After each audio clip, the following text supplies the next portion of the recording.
to Wholesale Hotline, where we cover everything to do with wholesale real estate. I'm Jamil Damji. I'm Brent Daniels. And I am Pace Morby. And together we cover the most important parts of wholesale real estate. Lead generation. Conversion of sellers into contracts. And dispositions. Guys, remember, when you're watching this show, do us a favor and squad up in the comments. Make sure that you are liking and subscribing to the YouTube channels and in the Facebook group Wholesale Hotline.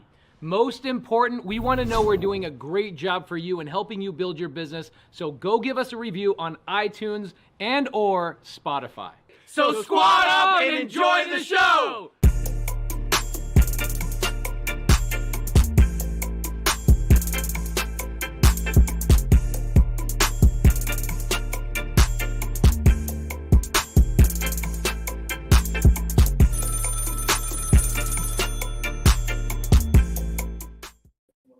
Welcome to Wholesale Hotline number 232. I am your host, Brent Daniels, Mr. TTP, Mr. Talk to People, and we'll be joined here shortly by Pace Morby, who is running around doing deals, and maybe Jerry Norton. I don't know where Jerry's at, but let's start with this. I think that this is really important as we're looking at wholesale properties, that we understand that the inventory, the amount of available properties on the market, depends on how much we can sell our deals for. Let me explain why. This is supply and demand. When there's more supply than there is demand, prices go down. When there is more demand than there is supply, prices go up. So when you're looking at this chart here, guys, it's really important to understand where you are at in the deals that you guys find. All right. Now, I'll show you a quick way to be able to pull inventory here through realtor.com. But this is what you want to do. You want to look at how many months of inventory is going on in the specific city and areas that you are finding a deal.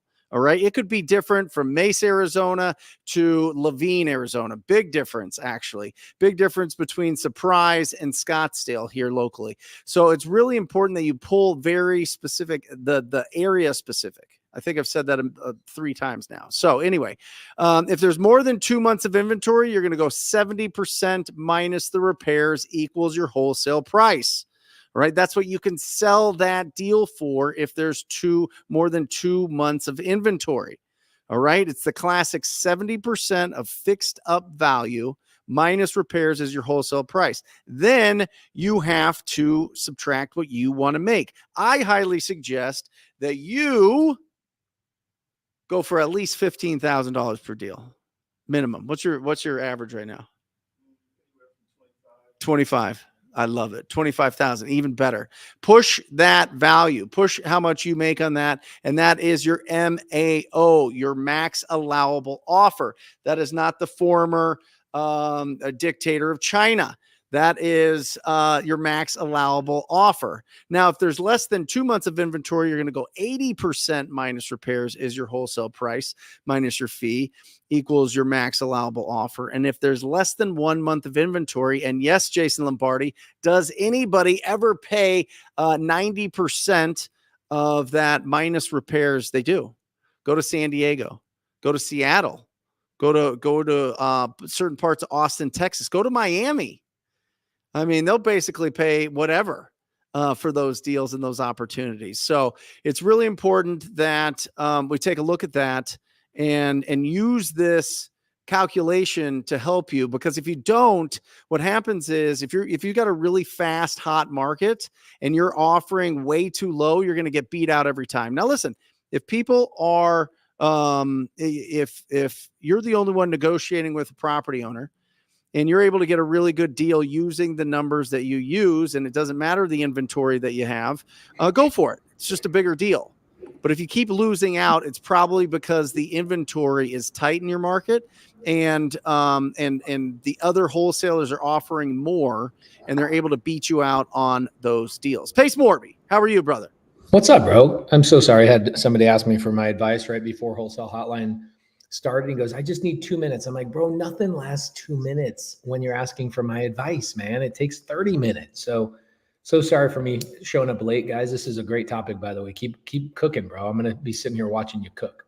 I'm going to do this a little bit here, Pace. Now, finding discounted properties, that's essentially what I would define wholesaling as, is finding discounted properties. People would say that maybe it's an assignment, and I understand that, but I think that at its core, being able to build the skill of finding discounted properties is the foundation for everything else, for fix and flip, for building your rental portfolio, for developing properties, for being the bank, for coaching and mentorship and giving back at some point. But it all starts with finding discounted properties. Would you guys agree? Yeah, 100%. What do you think, Pace? Yes, 100%. I made 45 grand today, and I was sitting there like, it was 3 deals. The average deal was like $15,000. And I'm sitting there going, how is it that I made 45 grand before lunch? And I then get to take my daughters on dates, and then I get to come back and do a podcast, right? And I'm like, it's the best business ever. It is the best business ever. I could just go, oh, you know what? And then I had this person go, how do rich people think differently than poor people? They asked me in the DMs today, and they said, here's how I think. When I want something, I divide it by 15,000, meaning if I want to, let's say, landscape my house, and it's going to cost me 100 grand to like build a big landscaping thing, I go, oh, no problem. That's just like 8 wholesale deals. Mm-hmm. Like I think in terms of deals. I don't think in terms of money anymore, because it's like, I find a wholesale deal, I pay for a thing in my life. I want value. I want money.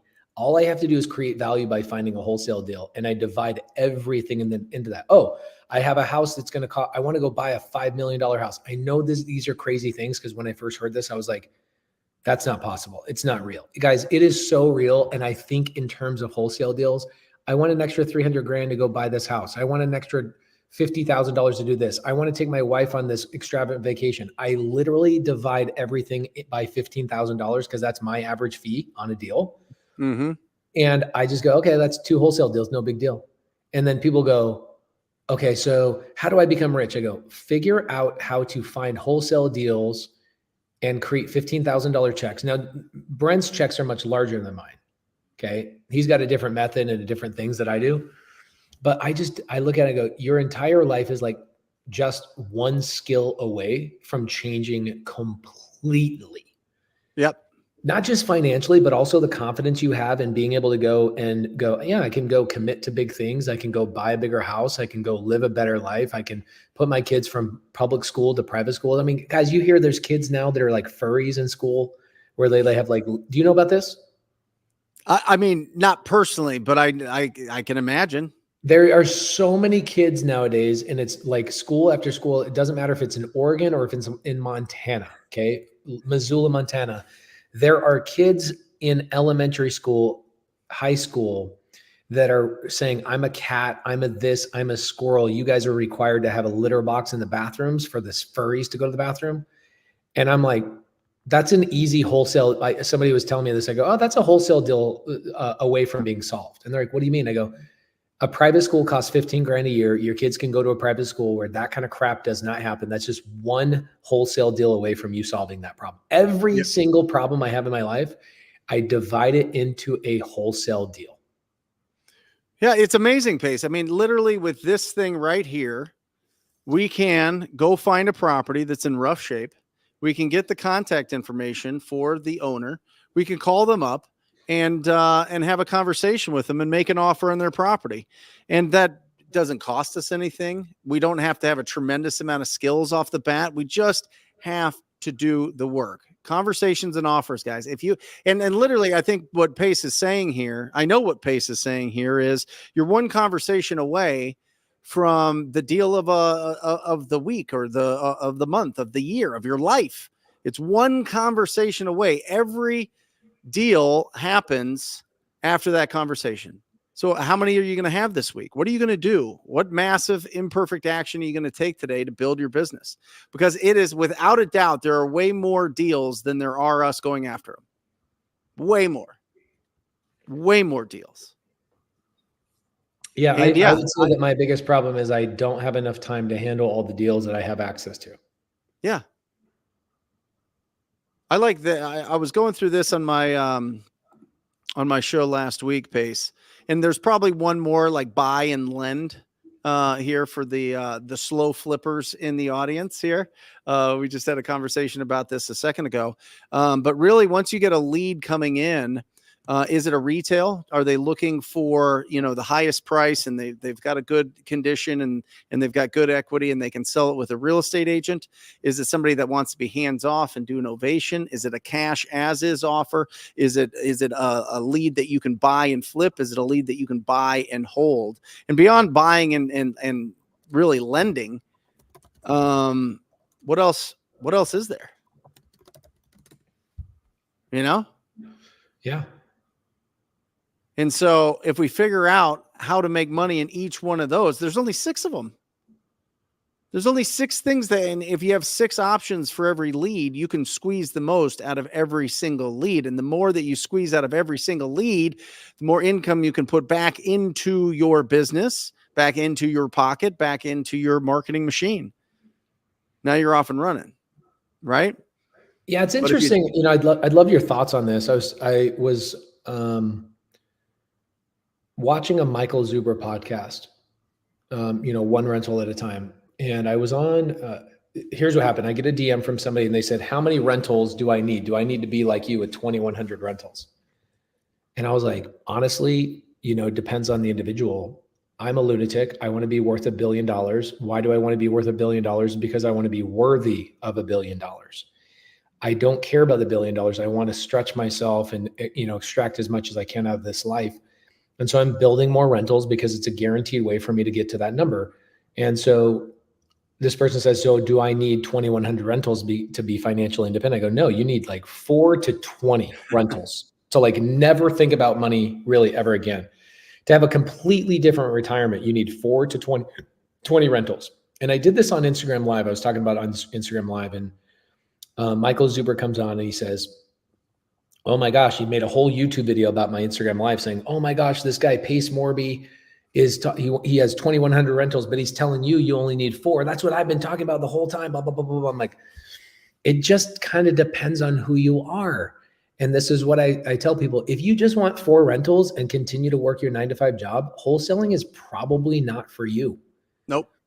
It is not for you. You want to control the real estate flow. You want to make millions of dollars, and you want this business to replace your W-2 and replace the other businesses that you're probably active in, and then cherry pick the best deals for yourself over time and build a rental portfolio.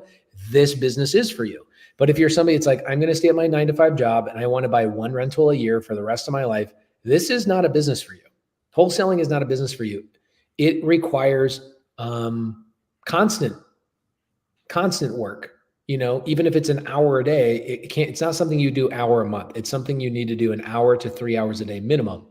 So, see, Christy Frazier, she says, I can't wait to replace my W-2. I'm over it. Okay. But there's other people that are watching this that are like, I don't care about quitting my W-2. I like it. Maybe I'm a nurse and I work 12 hours a week.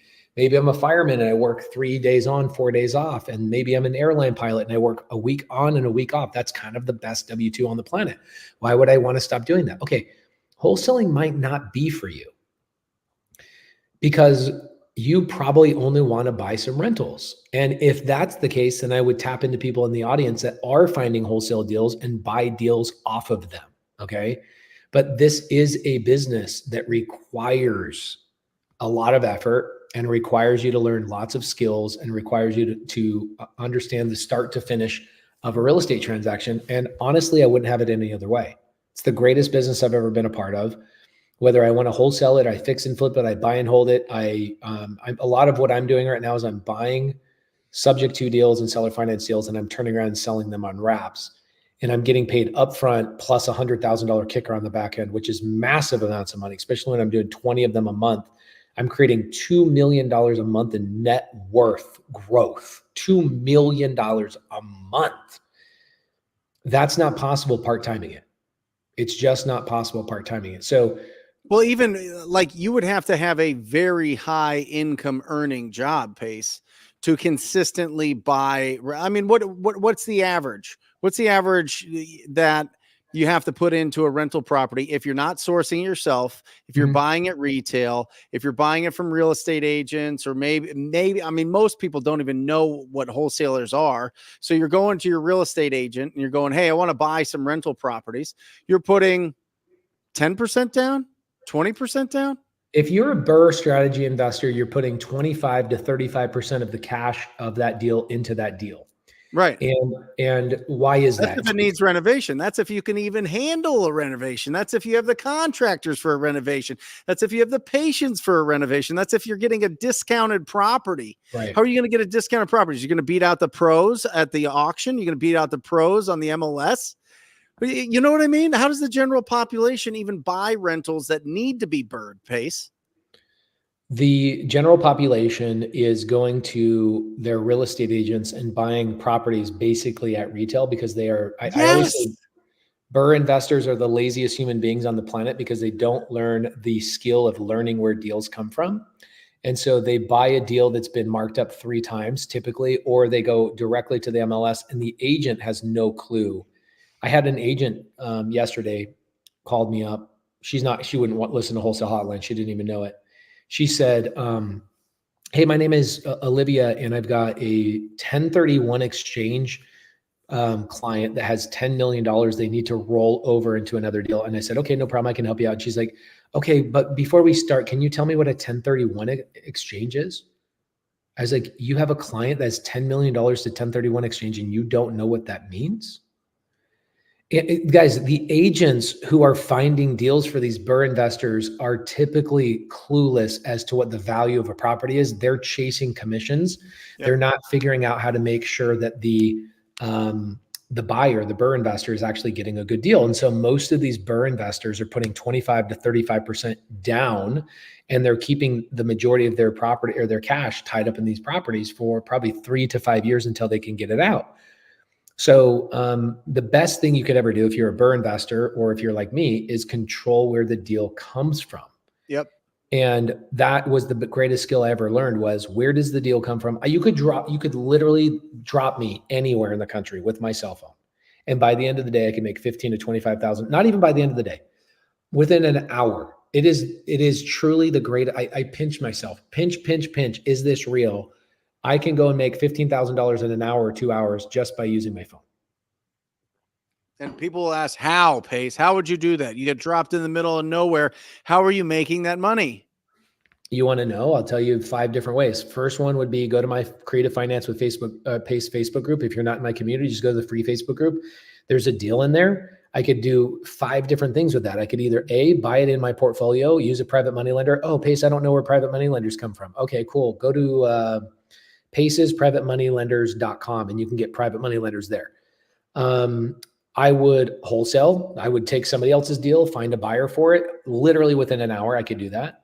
We showed you guys how to find buyers on propwire.com like 3 or 4 episodes ago. We literally like, here's where you find buyers. I can literally go find a deal sitting in a Facebook group right now, get it under contract, go sell it to somebody else for $10,000 or $15,000 higher. And you're going to get people that say, no, that's too much money. Great. Perfect. Move to the next person. I got a no today on one of my wholesale deals. And somebody's like, let me get the math right, blah, blah, blah, blah, blah, blah, blah, blah, blah. And they're trying to like work me down. And I then sold the deal to somebody else, took a screenshot of that person, say, wow, this is an amazing deal. And I sent it to the person that said no to me and go, hey, even though you said no, this person said, yes, sorry, I won't be able to come down on my price. For every no out there, there's a yes on wholesale deals. You don't even need to be the one calling the leads or negotiating the leads. You could go to other wholesalers and help them wholesale, which is what Jamil Damji focuses on. So if I needed to do that today, I would go to find properties that are already under contract. Go to Keegley.com, go to investorlift.com. I've got a property in Kalispell right now that's on Crexi.com, CREXI.com, a commercial property. I found a buyer who had recently bought, and I said, can I go find you another thing? I locked it up today on Crexi. I made $300,000 in an assignment today, literally today. Now, I had the buyer this morning, and then I go, what are you looking for? I went on Crexi, found an owner finance deal. I went back to the buyer and said, if I could get this on owner finance, would you take this from me? He goes, yeah, I'd take it at this price. I go, perfect. I go back, I get the contract. I go back to him. I go, perfect. Here's the assignment. 300 grand today. My biggest assignment I've ever made happened today, start to finish. Now, for people that are brand new, they're like, that's impossible and that's hard. Yeah, you're right. If I told you to do it as a brand new newbie, you wouldn't be able to do it. And just like anybody else, you're not going to be able to dunk a basketball or, hit a hole in one on a golf course the first time you pick up a freaking golf club. But that's why you treat it like a game, and you get out there and you start looking for deals and you start having a lot of fun. 1,100 a day. 1,100 people become a millionaire every day. Every day. Dimitri's right here. Look at this. Dimitri lives in Belgium, does a ton of deals, does over 100 deals a year, virtually, all on his phone, just him, every single year. I mean, absolutely incredible. Absolutely incredible. But I look at this Pace, and I ask this question a lot. I don't know any really high paid. I definitely don't know any kind of between $100,000 and $250,000 a year professionals that own 40 rentals plus. I don't. That just are going to buy one a year for the next whatever here and there and in all of this. I just don't. At some point, they go into this business full time. At some point, they focus in and they go, okay, I'm going to be able to earn my income from really learning how to be a real estate entrepreneur. You know what I mean? Yeah, all my doctor has friends, it in here. All my doctor friends, all my engineers, all my like high level income earner friends are all like, I want to quit my job. I've got a buddy today that sends me a message. He's like, I've been watching your YouTube channel. And I'm sitting here, like, think about this. He goes, I've got 8 years until I'm retired from the Army. Mm-hmm. And the Army has tricked me into believing that that's a good choice. Yet I'm watching your videos right now, and I could make 10 times more money than my retirement could ever bring me. And I wouldn't have to rely on the government, and I wouldn't have to spend 8 years of my life trying to get a pension that won't even cover my costs and all of this stuff. And I go, yeah, bro, like, when the student is ready, the teacher will, show up. And I've been saying this for years, and you won't pay attention, but somehow, some way, you finally are paying attention. You will absolutely make way more money doing this, and you'll be way more free than anything else. But people are more willing to go put 8 years into the Army to get a $5,000 a month pension than go and learn a skill for a year to earn $25,000, $35,000, $45,000 a month, because it's hard. Listen, my grandma lives next to me, right? And she's in this beautiful assisted living home, literally right next to me, but it's $5,500 a month. $5,500 a month. Now she sold her house. She got some inheritance. She's able to pay for that. Most people don't have $5,500 at 90 years old. Guess what happens there? Grandma becomes it goes on your, and this is going to sound harsh, but it's the absolute truth, because liabilities take money out of your pocket. That's all I'm saying. I'm not saying from an emotional side. I'm not saying from that, but the family has to take that on at some point, let alone, I mean, Pace, you have how many siblings? How many siblings do you have? How many kids do they have? I have 10 living siblings.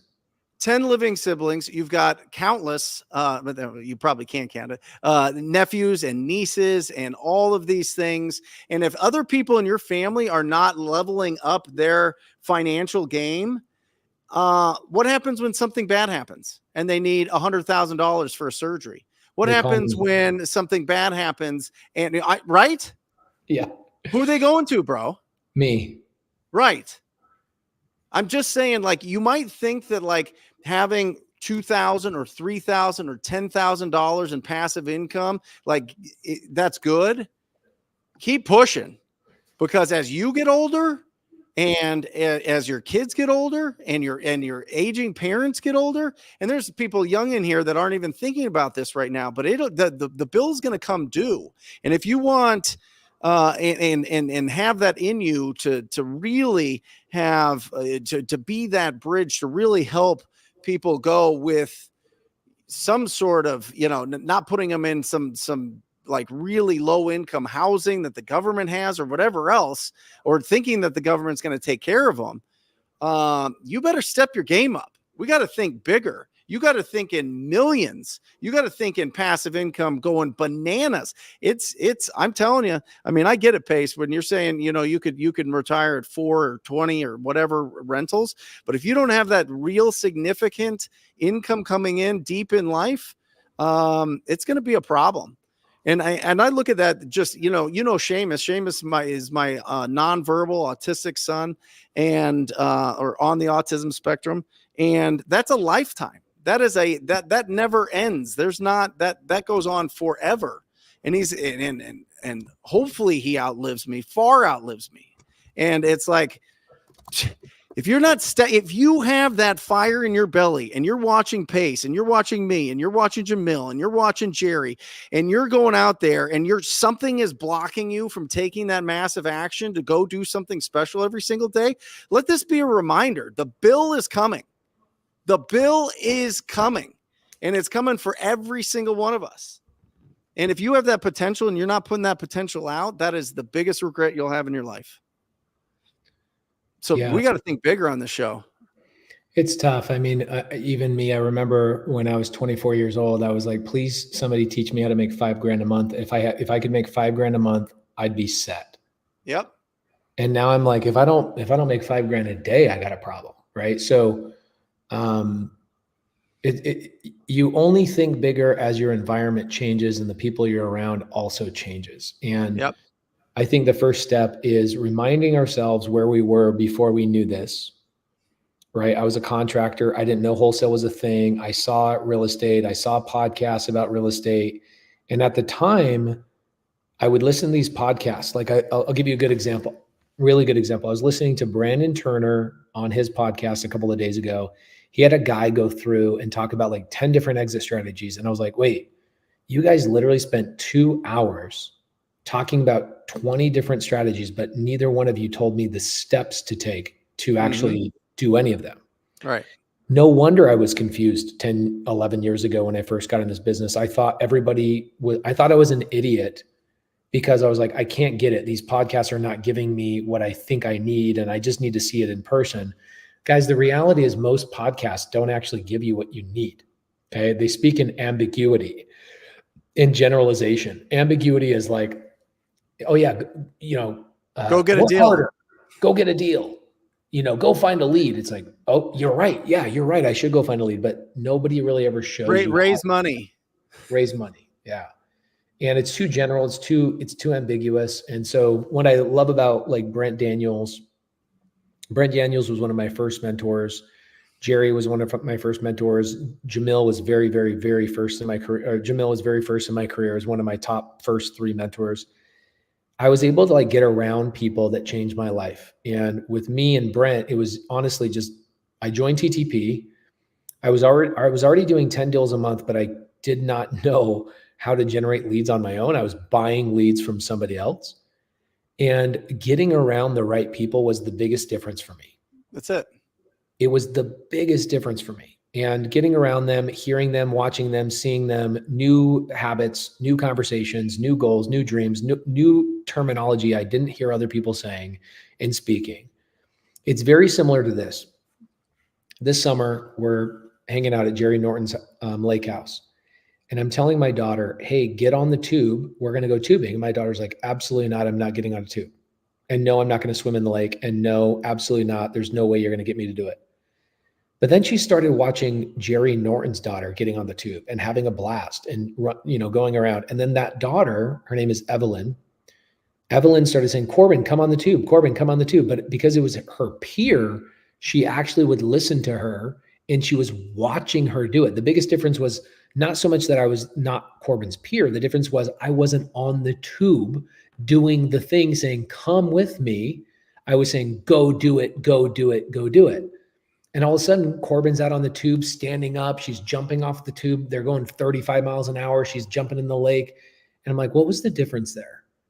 What was the difference there? It was because somebody that was doing it was encouraging you to come towards them rather than you just yelling at somebody and barking at them and saying, go do the thing and generate the lead.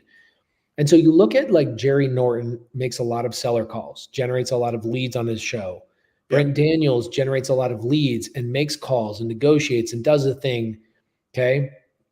Same thing with me. I did this. This is what's so interesting to me is that people will say, where do I get started? Yet they won't go and watch a series on YouTube of like how to get started. And I go, watch me generate a lead, watch me make the first call, watch me set the appointment, watch me in the appointment, watch me in my third call, watch me do the follow through, watch me do the like literally I just did a series on my YouTube channel for this subto deal that I bought and I'm turning into a co-living property.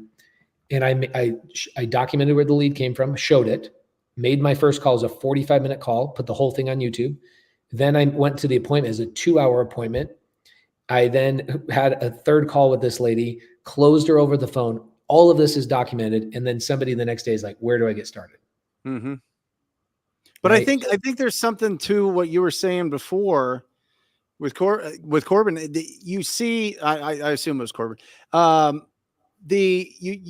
You could go out there, Pace, and you could get on that tube and you could do backflips. You could be hitting the wake and jumping up and spinning it around and landing it and being like the super master at it. But until you see somebody that is like you, is like, you know, like your the two daughters looking at each other going, wait a second, you know, she's not this big expert over here and she's doing it. Maybe it's okay if I do it as well. You know what I mean? So it's great to have your teachers. It's even, I think, you know, even more important to have peers that are there showing you, you know what, I'm scared of making these calls too, but I'm about to go do it. You know what I mean? And I think that's the biggest evolution in what we do as teachers and coaches is bringing all the people together that will want to cheerlead and want to get in and really uplift everybody that's getting started out and say, listen, it's scary and it's going to be tough. It's going to be the toughest thing that we do, but let's do this together. Let's really push this. You know what I mean? I always seen that's the biggest thing. And I think that's what you and Jamil have been on the road, literally teaching this and showing everybody that they should be squatting up. That's the whole heart and soul of this show that we've been doing for 4 years is you know, the squat up. You got to squat up with people. That's why we're all in the chat here. Just to, you know, maybe you're in a different YouTube channel or Facebook group or whatever else, but connect with somebody that's actually going to do the work. That's the filter. Are you going to do the work that you say that you're going to do? And can we do it together? We've got the guides, we've got the teachers, we've got the coaches. They're going to put us in the best position to win. But do I have the cheerleader and the support that's going to help me along the way? That's the combination. Yeah. There's a lot to like people's trauma, right? Like I don't have a capital T on my trauma. Other people do have a capital T. I wasn't molested. I wasn't taken, you know, and like put into sex trafficking. I didn't have, my parents were married. I grew up in a religious household. So like I have a lot of leg ups over other people. I totally get that. And I think a lot of people are struggling with mindset in a big way, but they don't want to hear that. They don't want to hear that mindset's a big part of it. They don't want to hear that until you become successful. You look back and you go, oh crap, this was like 99% mindset. And one of the first pieces of mindset that I would fix is you will never make $1 in business without another human being involved. Yeah. And think about it. If you can come up with a business transaction that you'll make money on, any transaction you'll make money on, where there is no other human being involved and you can just go make money on your own, tell me what it is. Yeah. I would love to know what that is. Yet people go around their life thinking, I have to do it myself. Nobody wants to help me. Right. And there's another that's the second thing. Okay. The second thing, first thing I would learn mindset wise is I can never do this on my own. Therefore, it requires me to get around other people, whether it's hiring a coach, whether it's getting around a community, whether it's going to meetups, whether it's joining somebody's team, whatever that may be. That's the first thing I would fix in your mindset. The second thing I would fix in your mindset is the hobbies that you have in your life right now. Watching TV. I watch TV every day. I love watching TV. I love storytelling. I love laying in bed with my wife and watching, you know, Yellowstone or whatever. So there's nothing wrong with it.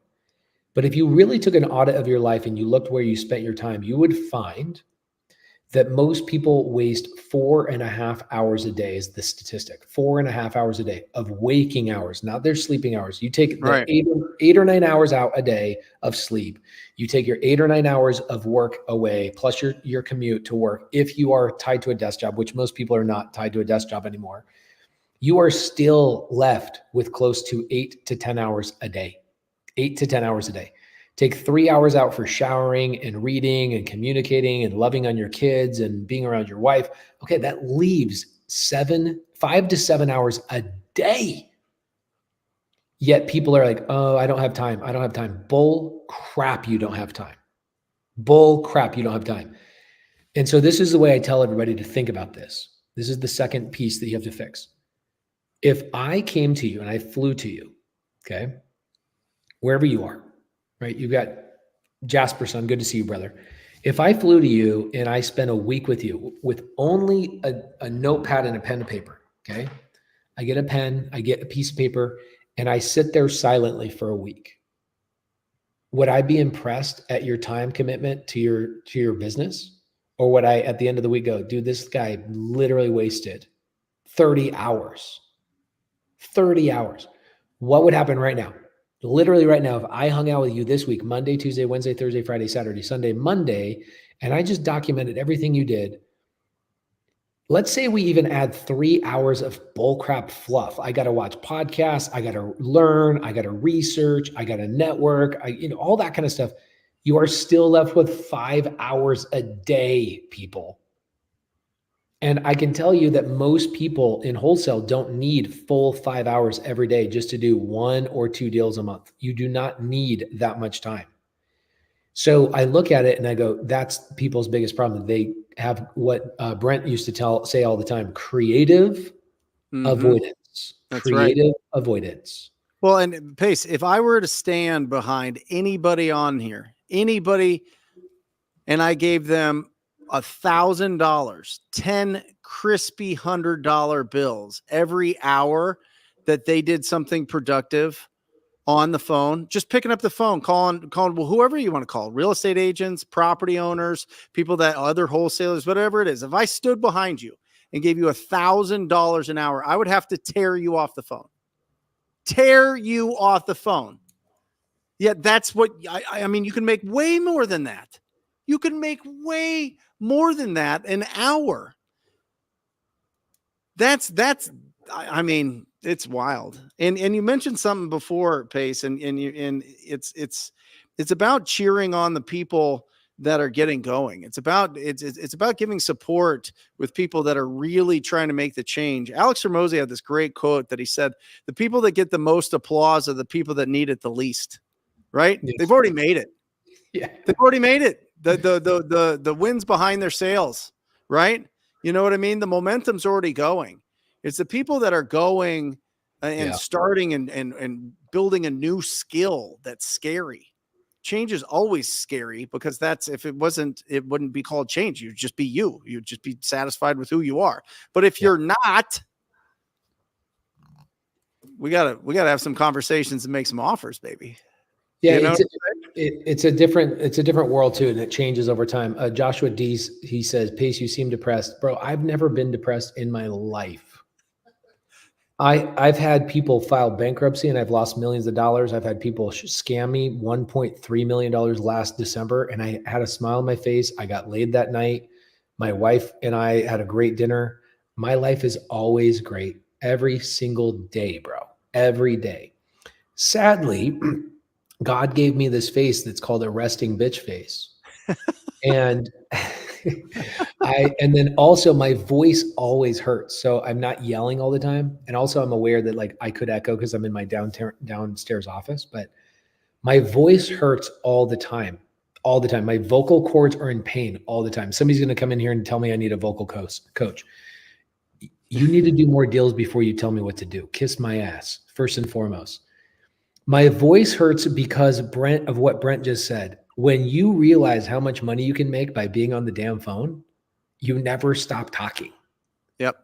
You're constantly doing and working deals. And Well, even when we're talking pace, we'll be on the phone for 45 minutes and it'll feel like 2 seconds. You know what I Yes. mean? It's like you still are on the phone. It's just with different people, depending Yeah. on where you're at in your business. And then if you really get into the Rich Dad Poor Dad, where we all kind of, it's kind of the seed of where we all get started. He talks about being self-employed and being a business owner. And when you're self-employed, you're the one banging the phones. When you're a business owner, somebody else is banging them for you, but you got to earn that right. And I highly suggest you don't let somebody that's going to, have the lead generation, which is the engine of your business, be paid $2 an hour, $3 an hour. Get somebody that's really good, that's going to be the top tier talent. And you got to earn that. The way you earn that is by building up a big, healthy, heavy bank account and a big, healthy, heavy pipeline of opportunities. You do that and you could build a real business. And so, but yeah, to go back to your voice, I don't think you have a resting bitch face. My wife says it that I do. But she says, yeah, you do she's have a better, RBF. she'd know. She's learned to not ask if I'm mad because I'm always happy. I ask my wife, guys, DM her. Ask her. Can I answer this one here real quick? Yeah, Matt, can you upload the 17 steps? And we'll go through all of this. Eddie Sports Money, just so you guys know, we've been doing the show for 4 years, and I'm gonna tell you guys the third mindset thing I would fix. Okay, I already gave you 2. The third thing I would fix is I would write down on a piece of paper and write down, I am resourceful, because most people are not. They're not resourceful. And if you just sat there on my YouTube channel and you sat there for a week and you just watched 2 hours of videos a day, your life would not even be remotely the same. Joshua Dees, he says, sorry, I didn't mean to offend. Bro, that's the other thing. I don't remember the last time I've ever been offended. If I ever say kiss my ass, it's to be entertaining and be funny. But I also have very dry humor, so people think I'm mad. I'm not mad. I'm not upset. But the third thing is the biggest thing for me. I look at everybody. I'm like, go to my YouTube channel, go to Brent's YouTube channel, go to Jerry's YouTube channel, go to Jamil's YouTube channel, get motivated, get information. If you sat there for a week, your life would never be the same. Look at my wife says. She says he never, ever gets offended. I don't complain. That's for bitches. Mm-hmm. I am happy every day. I don't find reasons to be unhappy. I watch that with people all the time. Their life is so perfect. They've got all these great things. They've got great health, and they still find reasons to complain and bitch and moan. That's not me. I'm always helpful. Last thing I'll say, because I want Brent to go and answer this question about the 17. Matt, you got that? The 17 steps, step by step. Here's what I want to do. For the people that are just tuning in today, we've been doing the show for 4 years. So imagine what we've talked about on this show. Imagine what we've talked about in the show. Go back and watch it in 2x, 3x speed. Now, the next thing I want to point out to you, okay? The biggest thing that I wish I could educate people on is that if every single goal you have is your goal, all about you, all about yourself, you are nothing but a whiny little bitch. Did God put you on this planet?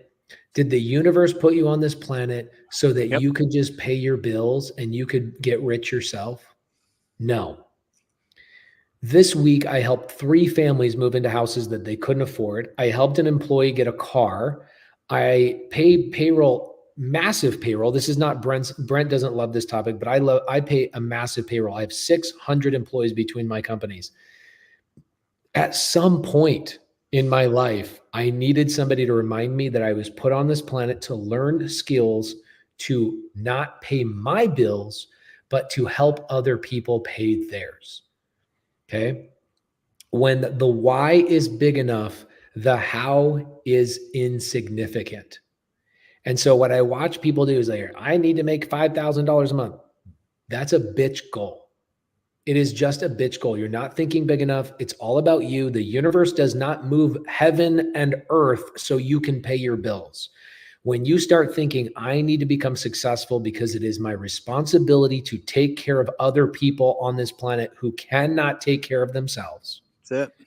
The universe will start parting heaven, earth, and even move mountains for you. It has shown up in my life, whether it's a God thing, a Buddha thing, or reptilian gods from outer space. I don't know, but I do know it's a universe thing.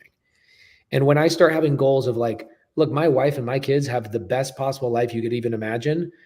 I don't wake up in the morning and say, how do I pay my wife's bills and my kids this and that dance class? I don't think that way. I say, how can I go and help as many human beings as I possibly can? And the universe showers money on me because I go out and I do it. And so when you guys are sitting there thinking I have a goal of $5,000 or $10,000 a month, I wondered why I couldn't get traction. My goals were small. The people I was hanging out with were small. The family members I'd talked to, their conversations were small. Every single thing in my life was small until I ran into wholesale and I was like, ooh, finally something that can get me thinking bigger. So Brent, I know you're going to go through the 17 steps to every wholesale deal. I imagine you guys have talked about this on your channel in great depth. Is that correct? Oh, yeah. Okay. So guys, if you feel Brent's going to go through this, but if you feel like you need more context and more content, go to Brent Daniels' YouTube channel and you'll get way more information about this specific list. Go ahead, Brent. Yeah. First, it all starts with generating an opportunity. And so you have to figure out what you want to do. And there's only 3 ways to get a lead, guys. Only 3 ways. One is get a referral. Somebody knows that you buy houses. All right. This is the top of the pyramid. They're the best of the best of the best because it doesn't cost anything. It is just setting up your reputation. So every day you should be posting something to social media that says, I buy houses every day. All right. But until that starts going and starts building up some momentum, you're either going to be spending money for people to call you. That's called marketing, or you're going to use your time and efforts and skills to reach out to property owners. That's called prospecting. So you got to usually pick in the beginning, are you going to market or are you going to prospect?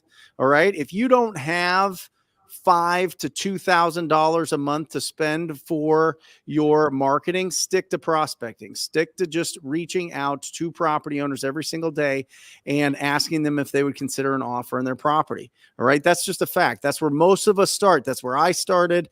And that's what really built the momentum in my business. All right. Next, you got to make contact with them. That's step 2. Right? How do you make contact with these people? That's your lead generation leads you to having these conversations. When you're having those conversations, you're pre-qualifying them. You're pre-qualifying them based on 4 main factors: the condition of the property, their timeline to sell, their motivation, and their price. You pre-qualify them before you do due diligence on the property. 80% of the conversation that you have with the property owner is nothing to do with the property. It is about their problem. It is about their current state that they want to get out of, and they want to go from Hell Island over to Heaven Island, and you got to see what path they want to take to get there. All right. That is the whole point. 80% is about the person and 20% is about the property. Once you do that, then you can do your comps. Then you could look at the property. Stop comping properties before you know somebody actually wants to sell it. And that is, by definition, a lead. A lead is somebody that wants to sell their property. They've already made the decision. It isn't people that you're trying to convince. It's not people that you're going to all of a sudden open up their mind to the possibility of how great of a market it is to sell. They've already made the decision. So then you do your due diligence. You follow up with that lead. This could not be over. You could not spend more time on this. Like it's crazy how important what you just said is. So I do this thing every Thursday, Brent, called Day with Pace. And so I let 15 people fly into my house, wherever I'm at, whether it's Montana or Arizona, every Thursday, and I give it a whole entire day to 15 people. What we do is we go do a morning activity. It could be rock climbing, whitewater rafting, flying a Black Hawk helicopter, flying planes, going through Glacier National Park, shooting guns, whatever it is. We do some sort of ice-breaking activity. And then the rest of the day we spend building business, and I do things for them. So last week I had a gentleman named Mark out of Arkansas comes in. He goes, Pace, I've got a lead. I don't know how to have this conversation with this person. I go, love it. I love it. Let me talk to this person. He goes, okay, what information do you need? I go, none. He goes, you don't need the address? No. You don't want to hear about my previous conversation I had with him? No. And he's like, well, how are you going to talk to him? I go, watch me. And it was 24 minutes of me finding the pain the seller had, extracting it, revisiting it. And the seller, by the end of the phone call, was like, will you just take my house off my hands? And after the call, Mark says to me, he goes, "You did all of that without comping the property." I go, "Because it's never about the property." Yeah. If you do not understand this, right? A lot of people forget, like, the reason why the subto community has this as our logo is because people go, "Oh, it's subto." Yeah, that's kind of a double meaning, but the real reason why we have this is because of bunny ears. And the story of the first deal I ever did was how I helped a lady rehome her bunnies. And that's why it reminds me, every seller has bunnies. Every seller has problems. And if they don't have problems, then they're not a lead for me. I can't help them. Okay. It's like if I am a dairy farmer and I'm trying to sell milk to somebody who has they're lactose intolerant, that is not a prospect, a lead, or a deal I will ever close. Those people are allergic to my product. If somebody doesn't have significant pain and I can't help them go from holy crap island to I'm on heaven island, like Brent talked about, that is not a lead, a prospect, or anything for me. It is so important for you to go out and find the pain and only talk to people that are motivated sellers. And it seems simple, but when I first started, I'm like, okay, so who do we talk to? And I would think that you would just call random people. Nobody's calling random people. There's never a time where I've ever called a random person. It's like people that are in foreclosure, they're going through divorce. Maybe they have high equity and they've been in the property a long time. Maybe it's an absentee owner. It's a code violation. It's a expired listing. It's 50 other ways that you find these leads and these opportunities. And they're in such abundance. Brent could have spent 5 hours on this exact topic. I've never done a single deal in my life, never, and nor will I, that the seller did not walk away saying, "You saved my butt." What my situation, my mindset, my family, my this, every single seller that we do a deal with says, "You saved my butt." Yeah, you got to build the internal pressure for them to make the decision. They're going to close themselves. You can't build internal pressure if you're making assumptions of what's going on in their life. You need to have them tell you. And when you get really good at this, it's really difficult to let them tell you because you've heard the same thing over and over and over and over again. You still have to go through the process of discovery. You have to pull that out of them so that they are making that decision themselves. That's how you anchor in that decision for them to work with you. It truly is. And then from there, appointment, but whether that's a virtual appointment or whether that is in-person appointment, your offer presentation, that's where you go over the terms and the price and terms of the agreement. You get that contract accepted. That's a signed agreement. And then you open up escrow and deposit whatever earnest funds that you are responsible for. You then market that contract to your cash buyers. You go through a cash buyer inspection. If they want to go into the property, you assign the deal. You verify that they put their earnest money in. Your cash buyer puts in their earnest money. We always require $5,000 non-refundable. And then you let the title company do their job. And the 3 sweetest words in real estate: clear to close. Boom. That means that the title is all ready to close. That means the funds are in. For the buyers, that means it's good to go. You don't have to go through a long period of time unraveling a lot of nonsense in the title. You close the deal and you get paid, baby. And then repeat. That's it. That's the whole process. That's the whole process. It all starts with your ability to have a quality conversation. And here's what's going to happen. Peter is a really good highlight. In between all of these checklist items, you're going to run into all sorts of problems, issues, mistakes, everything along the way. And this is where you learn. So right now, Peter's saying, why would a seller wait 8 days until auction, then ghost me when I'm his only option? I don't understand. Because the seller doesn't know what you know. And the seller is working on 5 other potential things right now, which is either A, he's got a wholesaler lying to him. B, he's got an agent lying to him. C, he's trying to do a loan modification. Or D, maybe a bankruptcy attorney called him and said, let me help you file bankruptcy. There's always a reason. And it's very rarely about you. So what you need to do in foreclosures, okay? Brent, how many times Do you save a seller from foreclosure 8 days before auction versus saving a seller from foreclosure the day before the auction, percentage wise? Yeah, I mean, it's they're waiting to the very end. You know, Yes. they're waiting to the end, because here's the thing. You haven't done a job, Peter. If I were coaching you and I was looking at this specific situation, I would say you didn't make it clear that for them to go from Hell Island to Heaven Island, the best path is to work with you with a cash offer or whatever it is, whatever your solution is. Because they're looking at refinancing, they're looking at loan modifications, they're looking at talking to real estate agents. They've got all these different bridges, and you have to discover what is the best bridge for them to cross. Let me give you, let me help you understand this very clearly. You're not always going to be the best option, but you don't know that until you do the discovery, until you understand what other bridges are they exploring.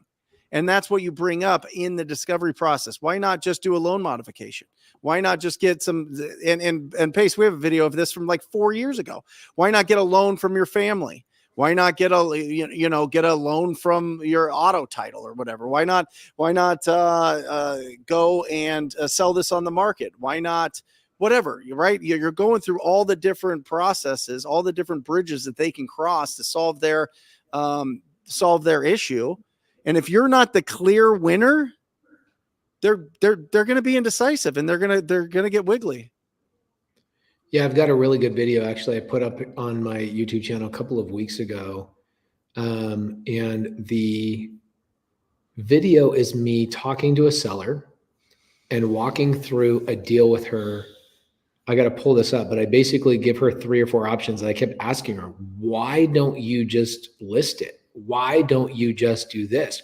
Why don't you just do that? Why? Before I even told her what I had to offer, I kept asking her, why? And here's what this resulted in. Let me pull this up and show you guys. Do a little screen share if possible. And you'll see right here, I end up meeting with her in her home. And I go through and I still give her all the options. I'm lining all these things out for her. I got off the phone with her and I sat down and I'm doing illustrations. I'm talking to her and I'm writing everything on a sticky note. And she goes, this is what she says to me at the end of the appointment. She says, you don't even have a briefcase or like any paperwork. Like, you came here without a contract. And I said, why would I bring a contract when I don't know I'm your right solution? Yeah. And she's like, are you kidding me? Everybody else came here with a contract and a pen, and they're putting all this pressure on me. I said, the only pressure I would want to put on you is just to tell me the truth, and so I can find the right solution for you. Yep. And she's like, you're joking me. I'm like, no, why would I want to do a deal with you if I'm not the best solution for you? And all of a sudden she starts being way more open and honest. She then tells me she's in foreclosure. Yeah. Subto says, Subto Shanna says, yeah, that's a great video. She's a friend for life. I just did a deal with her. I closed the deal like a week ago. I got a testimonial from her, and this is the funny thing, guys. I'm like, hey, Sherilyn, can I get a 10-minute testimonial for like future sellers? And she says, no problem. 10 minutes is fine. I could not get her off the Zoom after like 45 minutes. She kept talking about how much this saved her life and how she trusted me and all of that kind of stuff. So just remember, when you are working a foreclosure, you need to lay out all her options or their options so they clearly, like Brent said, clearly know. And if you go and watch the YouTube video, check this out. Let's check this out. Let's go watch the video of Brent and I. This is one of the most important videos you guys could ever watch, which is the foreclosure process and what we offer a seller and what we make sure we go through with the seller. Let's just Google this, right? Let's Google Brent Daniels, Pace Morby, foreclosure. Check this out. Boom, 2 years ago. I think we redid this one. Yeah, that's in my studio. We got it's an older video. Oh, wow. Yeah, this is good. We did that one 2 years ago. Door knocking, foreclosures. That one's really good. Oh, here it is. Foreclosure mastery. That's what it is. Yep. This video 4 years ago, 16 minutes. By the way, I still have this whiteboard. It still makes all my YouTube contents in my office. But here's all the examples and all the ways you guys need to go through. Like, hey, did you get a personal loan? Did you go through an agent listing? Did you look at a loan modification? Have you thought about turning this into a rental? What about a cash offer? What about subto? You go through every single option. And if you haven't talked about all these things, then they're off ghosting you because they don't want to talk to you until they have an update on everything that they're working on. And chances are you just thought you had good rapport. No, you don't have rapport unless you give them all the options. Okay. And listen, usually, when people are ghosting you, they are going to sell their property, and you've gotten that out of them. And they're just seeing if it's between you and another company. You need to explain to them what happens when they sign an agreement with somebody that doesn't have Google reviews or doesn't have, some sort of backing. And this is just once you get in the rhythm of doing this business, you got to treat it like a real business. You got to get Google reviews. You got to have your testimonials. You got to do all those things. And that's not going to really get you the deal, so to speak, but it'll help you. And the other thing is when you're having these conversations and you're competing against another wholesaler and they come in way higher than you, you need to have a conversation with the property owner that says, listen, they're never going to close this. This is not a deal that they're going to close. What people are doing is they're putting you under contract and then they disappear and then they put a memorandum against your title and you have to pay them to remove that. And usually they're charging $10,000. This is happening all the time, guys. This is happening all the time. People go out, they'll lock up the property at any price, put a memorandum on it. And that would be like you put your car for sale and you have somebody come over and test drive it. And they're like, oh yeah, I'm going to buy this. And you're like, okay, good. And then they're like, I'm going to go to the bank and go get the cashier's check. And then I'll be back. And in that time, they somehow put their name on your title of your car and they never show up again. Could you imagine that? Can you imagine? Oh yeah, I'm going to go to the bank and go get the money. And then they just don't show up again. That's what's happening. So you got to explain that to people as well. If they're looking at multiple offers and there's some that are significantly higher than yours and it's just somebody messing around. There you go. What do you think, Pace? I just was looking at YouTube and I'm looking at like people watching Tucker Carlson. There's like 24,000 people watching that live. And I'm like, it's so interesting how people get so embroiled in and embedded in politics and religion and all this bullshit. Right. And then like these people on Tucker Carlson, I love Tucker Carlson, super entertaining. But I'm like, when have I ever sat down, listened to politics, listened to a presidential election, listened to anything, and it's made me more money? Ever. When has that ever happened? And is money everything? Yes. Okay. Money isn't everything, but not having it is. Money isn't the most important, but it affects everything that is. What does Kanye West says? He says having money isn't everything, but not having money is. And I look at this and I'm so grateful for the people who come in and tune in. We've got roughly 500 people tuning today between a couple of YouTube channels and a couple of Facebook groups. Appreciate you guys. Bounce around from the YouTube channels. You guys will see people and content or be able to network in the comments. This is great. Alicia says, I need to build relationships with private money lenders. Got to go to pacesprivatemoneylenders.com. Every month I drop a new list of $12 to $13 million in private money. Okay. That is not true. Without it, it is hard to live. Yeah, that's what I'm saying, Michelle. It's not having so money. True. Okay. Yeah. Where were you better off 4 years ago? Yeah. Well, even with Trump, even with, it's like, everybody's like, oh yeah, Biden is this and the deficit and the blah, blah. I'm like, guys, before Biden, Trump had the largest deficit in history. Before Trump, Obama had the largest deficit in history. And before Obama, Bush had the largest deficit in history. It doesn't matter who you are. Republicans and Democrats are all robbing you blind. And the people that are smarter in here are going, how do I make more money? Because the only way I can control anything in my environment is is make more money That's and it. learn more skills. I Okay. hope you're 4 years. I hope your life is better 4 years from now. What have you been doing?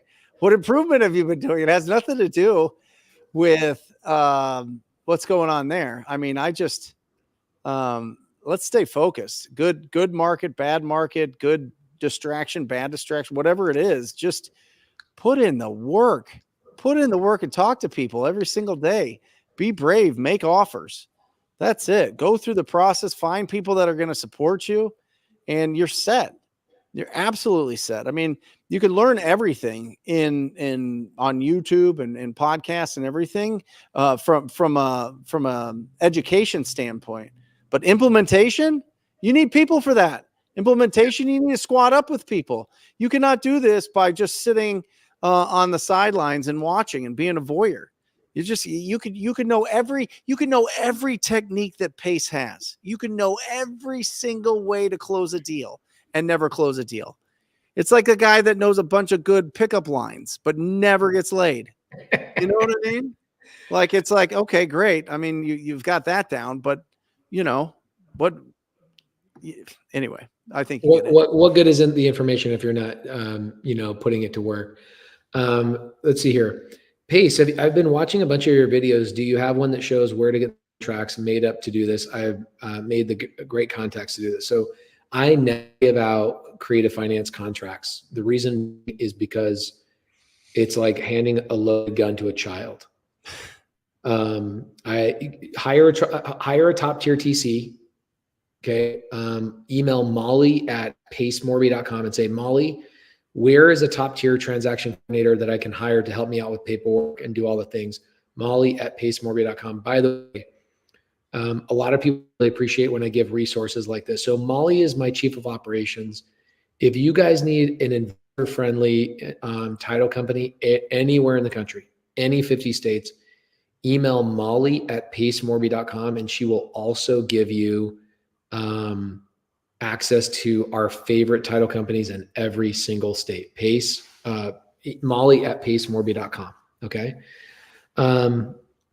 There you go. Michelle Rice says, yeah, I know too much for my own good. Still working on that first deal. This is maybe where I differ from Brent just a little bit, and Jerry and Jamil as well, is that I don't think your first deal has to be a wholesale deal. I also think your first deal could be lending on somebody else's deal. I think your first deal could be the transaction coordinator for somebody else's deal. And I think Brent agrees with this. It's not that he disagrees. It's just that, the main focus point of this show is Wholesale Hotline. There's people, my wife being one of them, that are incredible on the phone, incredible at doing the tasks that I suck at. So for example, I'm really good at getting a seller under contract, meeting them in their house. I have a very high emotional IQ. I can extract things about a seller that nobody else on the planet can, at least in my cocky mind. But then after that, I don't want to have anything to do with the transaction. I want to move on and go get another contract. That's my personality. I think Brent's probably exactly the same way. And who does the paperwork? Who runs my organization? My transaction coordinator. My wife used to be the one that stopped foreclosures. She would coordinate all the transactions. She would communicate with the private money lenders. We've got transaction coordinators out there making $250,000 to $500,000 a year doing paperwork for people in the community. You don't have to be a cold caller. You don't have to be a door knocker to make money in this business. There are so many abundant ways to make money. Okay. Look at Molly Tennant. Molly Tennant is my COO. She gets 20% of all my real estate holdings. Molly will retire with $30 to $40 million. Why? Because she joined my team. She's on my team, and there are multiple places for you guys all to fit in. I'm addicted to what Brent teaches. I'm addicted to calling sellers. I'm addicted to sending offers. I'm addicted to solving problems. Miss me with all the other clerical operations, integrate. I don't want to deal with it at all. I don't want to be in the office. I don't want to manage employees ever. And so just so you know, there are people in this live right now, 500 people in here live. There is a place for you in this business. I've counted up over 51 different ways to make money from a real estate transaction that does not have you being the wholesaler. Now, being the wholesaler gives you the biggest checks and the most control, But if that's not your personality, not only is there no shame in it, I think I'm actually ashamed that I'm a wholesaler. And here's why. Because we're the dumb asses that are out in the field with the sword knocking down all the barbarians. Meanwhile, somebody else is in the castle all safe. We are barbarians. We're out there with our big, heavy swords, attacking the goblins and doing the things. We're the brunt force of the real estate industry. But it fits my personality and I love it. I wouldn't have it any other way. And the fact that I could just wake up tomorrow and go, I'm going to make 50 grand today and make it happen by helping a seller or helping a buyer find a deal is insane. But if you're somebody out there that's sitting there going, I don't know if that's me, I would go watch my Avatar series. Okay. Go watch my Avatar series on my YouTube channel. Type in Pace Morby Avatar, and it will go through 22 of my 51 ways to make money from a real estate transaction. And you'll be able, let's see, great analogy, but wholesalers pave the way for us. Yes, they do. Absolutely, they do. Okay. I'm just telling you, you're not going to win a battle without the barbarians, the Brent Daniels, the Pace Morbys, the Jamil Damjis, the Jerry Nortons. But guess what? We ain't doing any of the paperwork. We're not running the business. We're not doing any of the banking and the financing. I'm not doing disposition. To be honest with you, I don't think I've ever sold an actual deal in my life. I really don't think I have. I have buyers, but somebody else on my team has always done it. I've never done that. I'm just the guy that's like, get me on the phone. But guess what? There's somebody else that loves talking to buyers. There's so many ways to make money in this business, my friends. So many ways to make money. Okay. There you go. Subto, Shanna says, wholesalers bring us work. Yes, they are the faucet in which all the flow comes from. Okay. I'll tell you what, though, you learn how to sell. Selling is serving. 100%. Selling is serving. That's all it is. You know what I mean? When we crack open that door and find those opportunities, that is a skill that they can't take away from you. You know what I mean? And maybe that's not your personality. Maybe it's not your, the label that you put on yourself. But you better find somebody that can. You better find somebody that has the gift of gab, so to speak, that can go and talk to strangers and make them friends, because that's a true skill. And yeah, I had a team the other day, Brent, that came to me and they were asking me for advice, and I do this one-on-one with their team, and I'm, it's like 5 people on their team, and I'm like, hey, where's your visionary? And they're like, what do you mean? What do you mean visionary? It's like the person that gets on the phone every freaking minute and calls and talks to sellers. Like, where's that person? Are they sick? Are they showing up? And they're like, we need one of those. I'm like, so here's what they set up their team. Somebody was lead generation. Yep. Somebody was submitting LOIs, letters of intent. Another person was lead management, and another person was disposition. And I was like, so who's the closer? Like, who's getting on the phone and selling the person I'm working with you? Mm-hmm. And they're like, oh, we're working on that. I'm like, no, I'm sorry to say this to you all. I'm going to offend you all. None of you have a job until you have that person. Yep. None of you are going to make any money.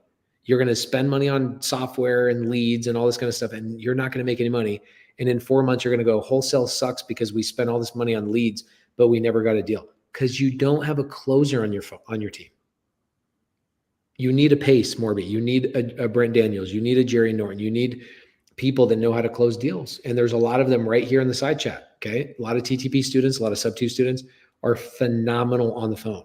Mm-hmm. So when Brent says squat up with people, that's what he's talking about. Go in the side chat and go, hey guys, I need somebody who's good at closing deals. And I'll bring this up. This is a perfect example right here. Okay.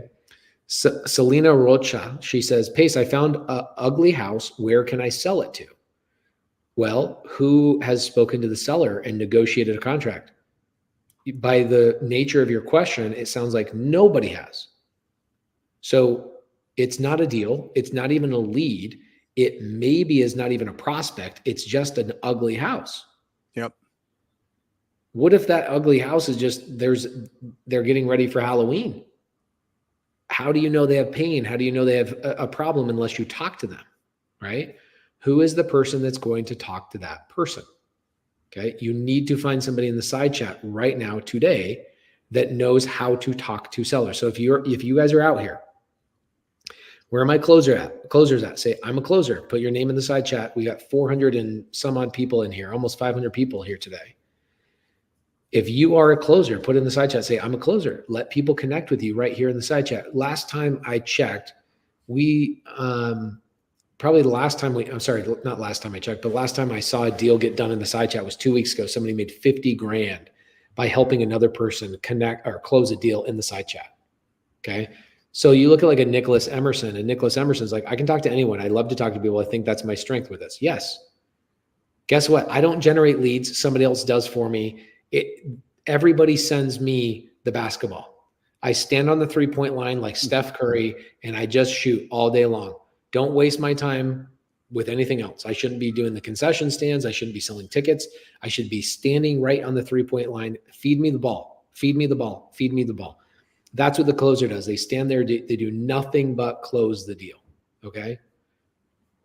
Ooh, this is great. Pace, what's your biggest multifamily regret? I bought it. I overpaid for a property and I didn't do an inspection on it. Wow. Sorry, guys. We got Party time. We got a storm coming right now and all the girls are losing their minds at the house. So I overpaid for a property without an inspection, and the property needed $250,000 more in renovations than I originally planned. And yes, I have bailed myself out of situations with wholesaling and fixing and flipping. That's the answer to the question. Yeah, I think, listen, if you are in this business for any length of time, you are going to take some L's. You're going to take some L's on some deals, right? Especially if you're getting into flips. Maybe you're doing a buy and hold and the market shifts a little bit and you got to hold on to that property. But I think if you're going to buy a property to hold, you should plan on doing it for the long term. And unless you're, kind of leveling up with a 1031 exchange to buy something bigger. But yeah, I mean, you're going to lose. You're going to lose on some of those. That's why, if you're wholesaling, it's fee income. Usually the only thing that you lose would be earnest deposit if you really do a kind of a bad job of understanding the schedule of things and understanding what your inspection period is. But you learn so much more from the failures than you do from the successes. I'll tell you that. You learn a lot more from the really tough sellers than you do from the really amiable, super easy to work with sellers. You should be looking for the challenge of the day, because the person that has the most challenges and gets through the most challenges is going to be the most skillful, and the most skillful get paid more. And so look for those tough times, look for those tough conversations, look for those tough deals, and think about ways to be able to get those deals closed. Yeah. I mean, this is there we awesome, go. Come on, Gossy. Come on. Good job, Gossy. If you guys look in the side chat, right, we've got a lot of people that say, hey, I'm a closer. I'm a closer. I'm a closer. I'm a closer. I'm a closer. I'm a closer. Lots of closers in the side chat today, guys. So go over there. Those are the people that are out there making the phone ring, closing deals, all that kind of stuff. Okay. Man, $250,000 more in renovation is a big difference. Not really. Not really. I mean, when you're doing multifamily deal, guys, this is why I also will fight with anybody in multifamily. I have way more multifamily properties than I do single family. I have 1,500 multifamily doors. I only have 300 single family doors. Multifamily, I have a property in Houston that I own. It's a $110 million asset. $250,000 on an overage of renovation is a drop in the bucket. Yeah. Okay. So multifamily is not for beginners. I'm going to say that again. Don't get shiny objects with multifamily. Okay. Multifamily, you do not get paid on for a long time. Unless you're an LP, and people are going, I don't know what an LP is. Guess what? There's a lot to learn in this business, my friends. An LP is a limited partner where you give somebody like me money. Okay. And I go buy an apartment building and I send you a monthly or quarterly distribution. That's the only way you make money in multifamily for the first 5 to 7 years. Okay. So don't jump into multifamily until you have a lot of momentum in your single family properties and your wholesale business. Okay. How can I get access to more personalized training to be part of the community or practice? Alicia Morgan, go to DM me and I'll give you a link for subto. You could DM Brent Daniels. He'll give you a link for TTP. I'm a TTP student. I'm an Astro student. I'm a Flipping Genius student. I'm a student of everything. I will absorb everything. I want to be, you can't get a PhD if you only take one class. You know what I'm saying? And I'm always doing all that. Pace, would you consider buying those A-class properties like Cardone does? No, that's not my game. I think maybe in 5 to 7 years that potentially will change. But here's the problem with A-class properties is that, and Grant's a good friend of mine. Text him frequently. He's been on our stages. I've been on his podcast 3 times. Amazing guy, great marketer. If anybody doesn't like Grant, it's because he's good at marketing and he knows how to get your attention. That's why you don't like him. If you knew him behind closed doors, you'd be like, damn, this guy's awesome. So he makes his money before he even raises capital for his deals. What he does is he'll find a deal for $100 million. He'll buy it with his capital and then he'll sell it to his fund for 110 or $120 million. So before he even raises money, he's made 20 million bucks. So he's learned in his life, nobody makes money on A-class properties except for way, way over time. So I might as well create a situation where I can make money up front. Now, some people like that. Some people don't like that. But A-class properties, honestly, at the end of the day, guys, multifamily just takes a long time to make money. It's a surefire way to make money, but it takes a long time to make money. Okay? Are you buying it for cash flow? Or are you buying it for wealth building and appreciation? And obviously, debt pay down and depreciation and all the other benefits. I will never do a multifamily property without significant cash flow. They're just too dangerous to take on because they're not just a single family property. For example, like let's look at this. I'll pull this up. I'll show you one of my more recent deals and show you guys how they're not for the faint of heart. Okay. They're full on businesses. Multifamily is a business. It's not real estate. And you guys need to understand that multifamily is not real estate. It is a business. It requires employees and leasing agents and all sorts of things. So here's a property I bought on seller finance, 160 units. I own this down in Tucson. I bought it for $20 million. And I get a check from this personally. I have a partner on this. I get a check from this every month, $1,960 or something like that. My partner does too, and some other people that invested with us also get money. That property is not only appreciating, but it shells out about $50,000 a month in cash, 50 grand a month in cash. So, breadwinner, what's better for a beginner, buying a business or buying a multifamily 32 plus units? Okay. Let me ask you a better question. Have you ever managed before? Have you ever delegated before? Have you ever had a cash crunch? Have you ever figured out, oh my gosh, I don't have payroll this week. How am I going to cover my payroll? Have you ever done marketing before? Do you know how to brand your product? Do you know how to get your product to market? Do you know how to go buy a business and double that business?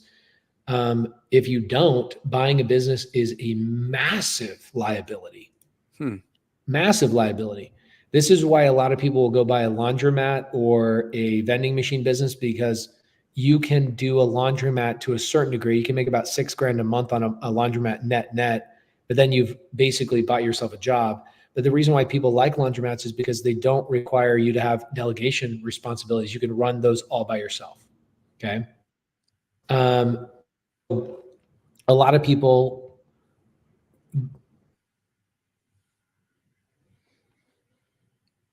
Oh, I think the storm is a brewing in Montana there. Yeah, it's interesting. Buying a business or buying a multifamily 32 units.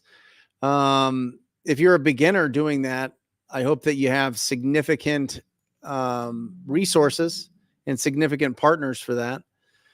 Typically with a commercial property, you're going to have somebody that has some experience, maybe not at that level, but maybe depends on what that is and what the price is for those 32 units. It's an interesting either or there.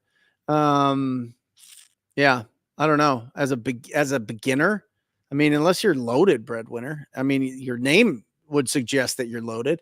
So maybe, go buy that 32 units and see how it goes.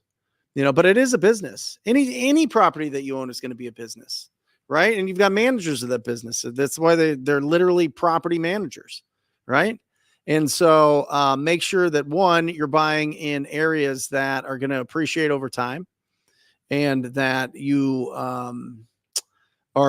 you really run the pro forma on it, and you really understand the cash flow from it, and you really understand the expenses that are going to be involved with those properties. Because you're always sinking money back into the properties that you buy. Always, always, always.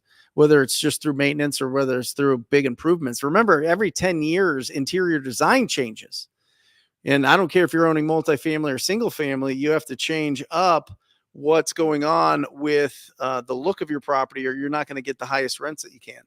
So always think about that. Always make sure that you've got some reserves to be able to keep those properties up and to fix anything that pops up.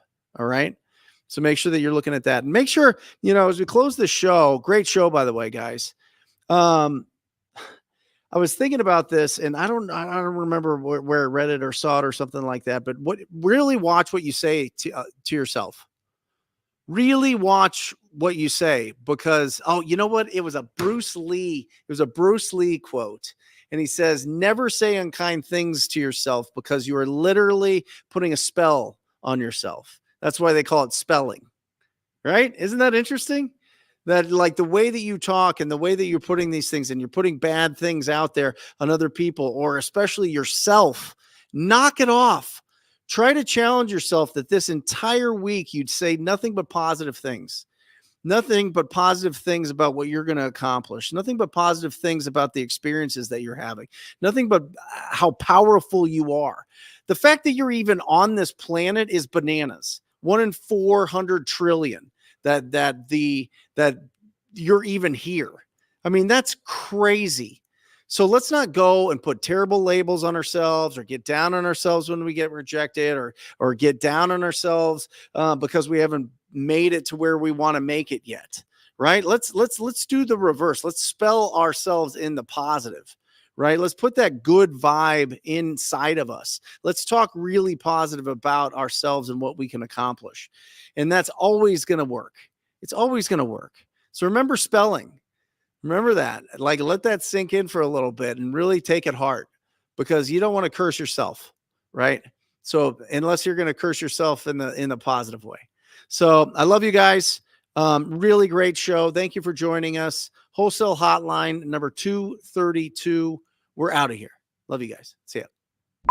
Or just say squat up. So squat up and enjoy the show. Yep. Yep. Okay. 1, 2, 3. So squat up and enjoy the show. What are you doing? I didn't say nothing. Why? I don't know. Okay. So squat up and enjoy the show. Cool. I think we should use the one where Jamil doesn't say anything.